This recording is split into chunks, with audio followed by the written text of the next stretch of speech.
today I wanted to talk about what I have read last week, what I am planning to read next week and next month and even next year, because I will start a project in September. The news have been dominated by the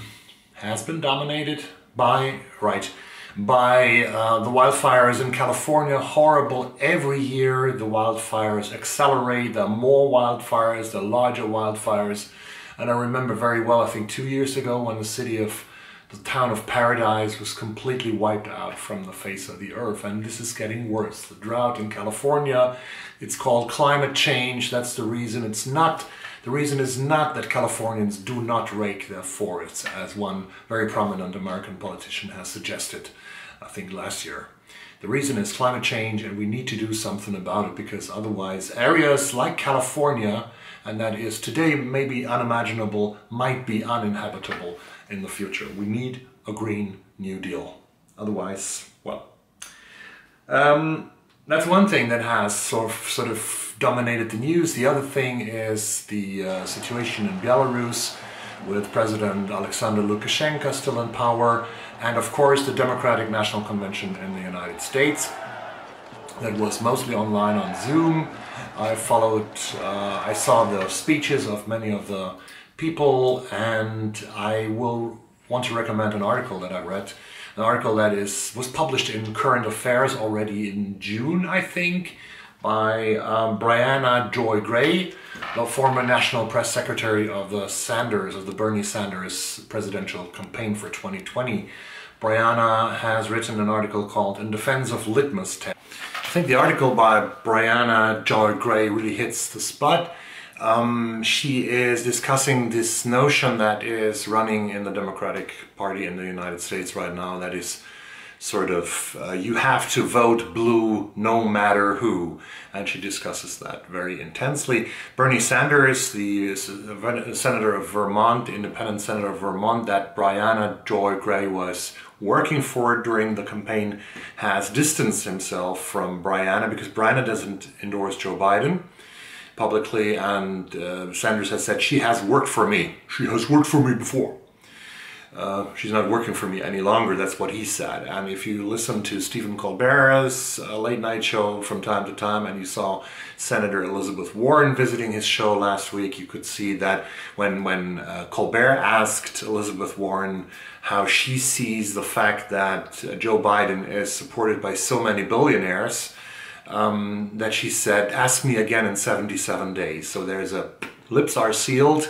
Vote blue no matter who, which is not the optimal situation, because all the things that Americans actually agree upon, the majority things that healthcare for all should be established in the United States, the majority things that the billionaires should pay more taxes, the majority things that community colleges should be free for all these issues will not be solved during the next 4 years, no matter who is the president, if it's the incumbent or if it's Joe Biden. A very interesting and very important article by Brianna Joy Gray in Defense of Litmus Tests. Read that and call your local congressman or congresswoman.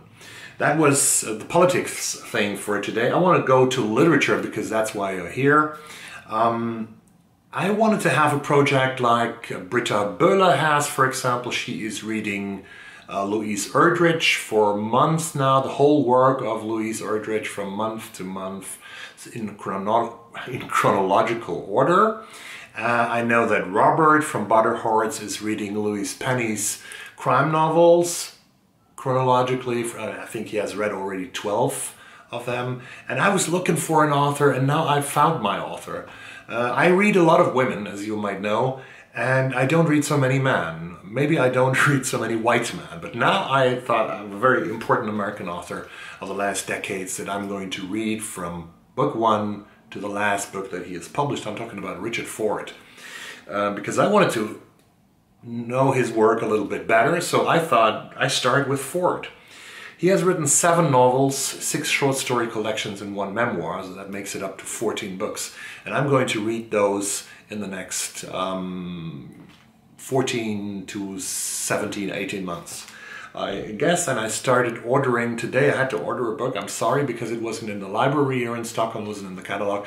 The first novel of Richard Ford is A Piece of My Heart. It was published in 1976, and I'm going to have ordered that book from the United Kingdom as a used book. So I will start with A Piece of My Heart in September. If anyone wants to join me reading some Richard Ford over the next months and maybe years, not years, but 1 year and a little bit more, you are welcome to do so. All the other books by Richard Ford, I think, all the other books except for one more, are in the Stockholm City Library, so I don't have to buy many books here. So that's exciting for me, and I'm really looking forward to that. About my reading last week, I told you already that I haven't read so much, as much as I wanted to read.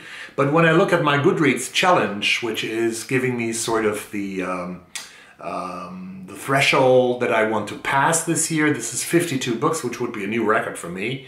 I have read 42 books, so Goodreads tells me you are 9 books ahead of your challenge, which is really good, and I'm really satisfied with that. So I think I can make it up to 52 books, although I have gotten slower over the last week.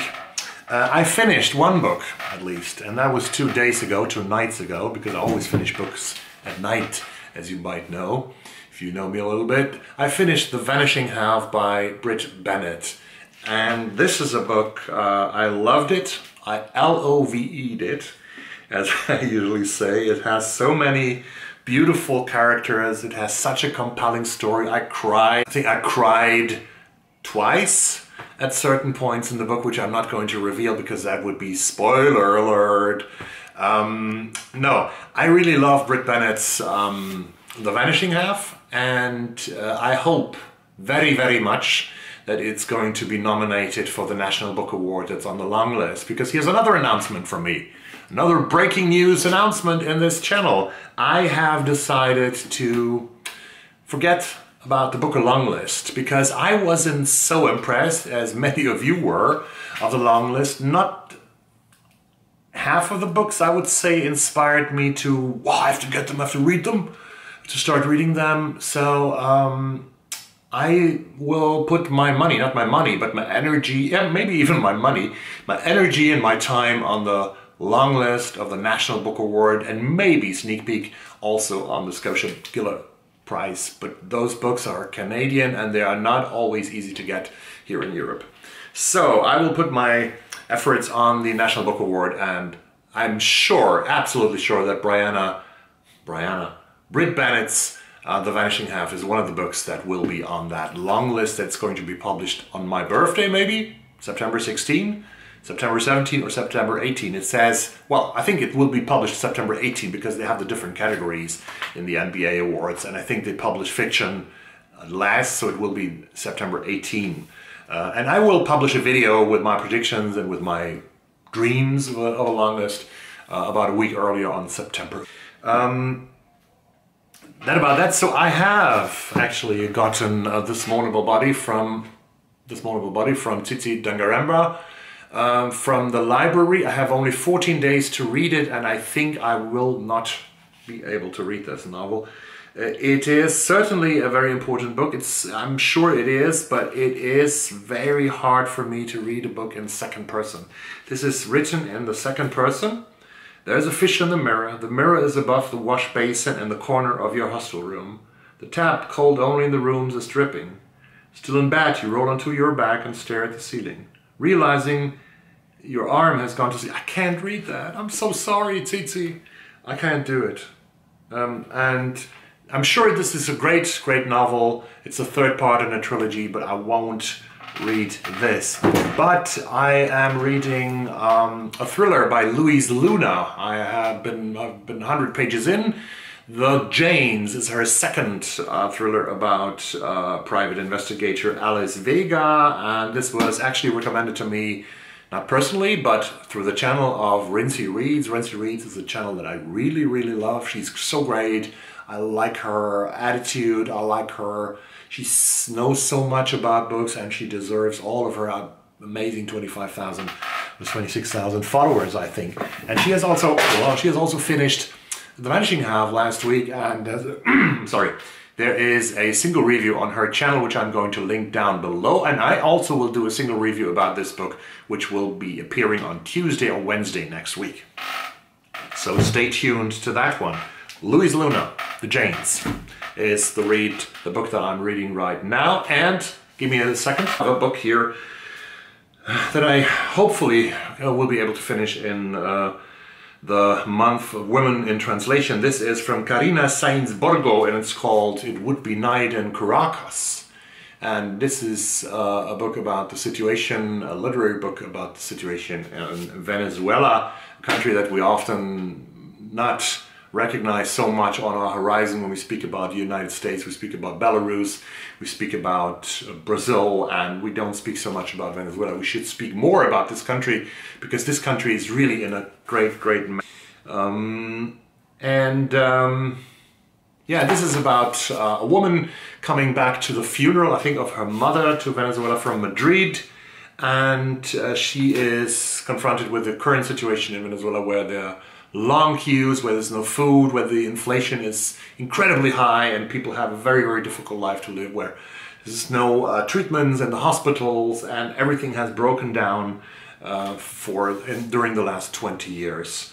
This is It Would Be Night in Caracas by Carina Sainz. Very happy that I found this book, because you don't find so much literature about, current literature about Venezuela. Was there anything else that I wanted to tell you? Yes, I am quite enthusiastic, because what you don't know about me is that I write a women's soccer blog in Swedish, and I have visited over the last 12 years lots of games, both league games here in the Swedish Damallsvenskan and also international games. Like I've visited the last 3 European Championships in Finland, Sweden and the Netherlands.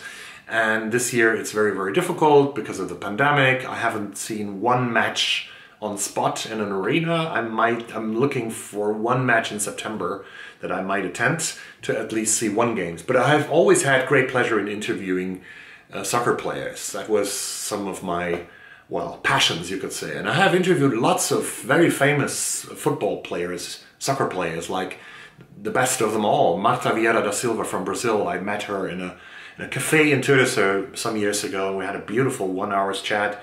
I talked to Lotta Schelin, to Anja Mittag, to Kristen Press, to Ali Krieger, and many others. And now I will restart my interview business, so to speak. I don't make any money of it, but I just love it. And I will start with Zoom interviews next week and have 2 dates with players during the next week. If you're interested in that, drop me a message on Instagram, and I can send you a link to those interviews that will be published over the course of the next week. On Thursday, I have a date with a Norwegian international player on Zoom.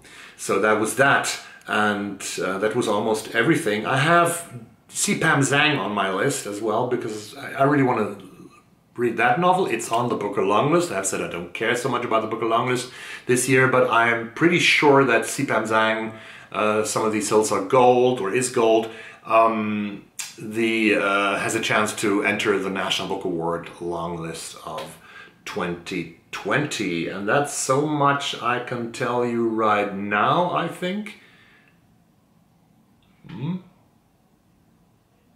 Yeah, the German, in Germany, there's one more thing about books that I realized this week. In Germany, the long list of the Deutscher Buchpreis, which is the most important German book award, was published last week with, I think, 20 titles.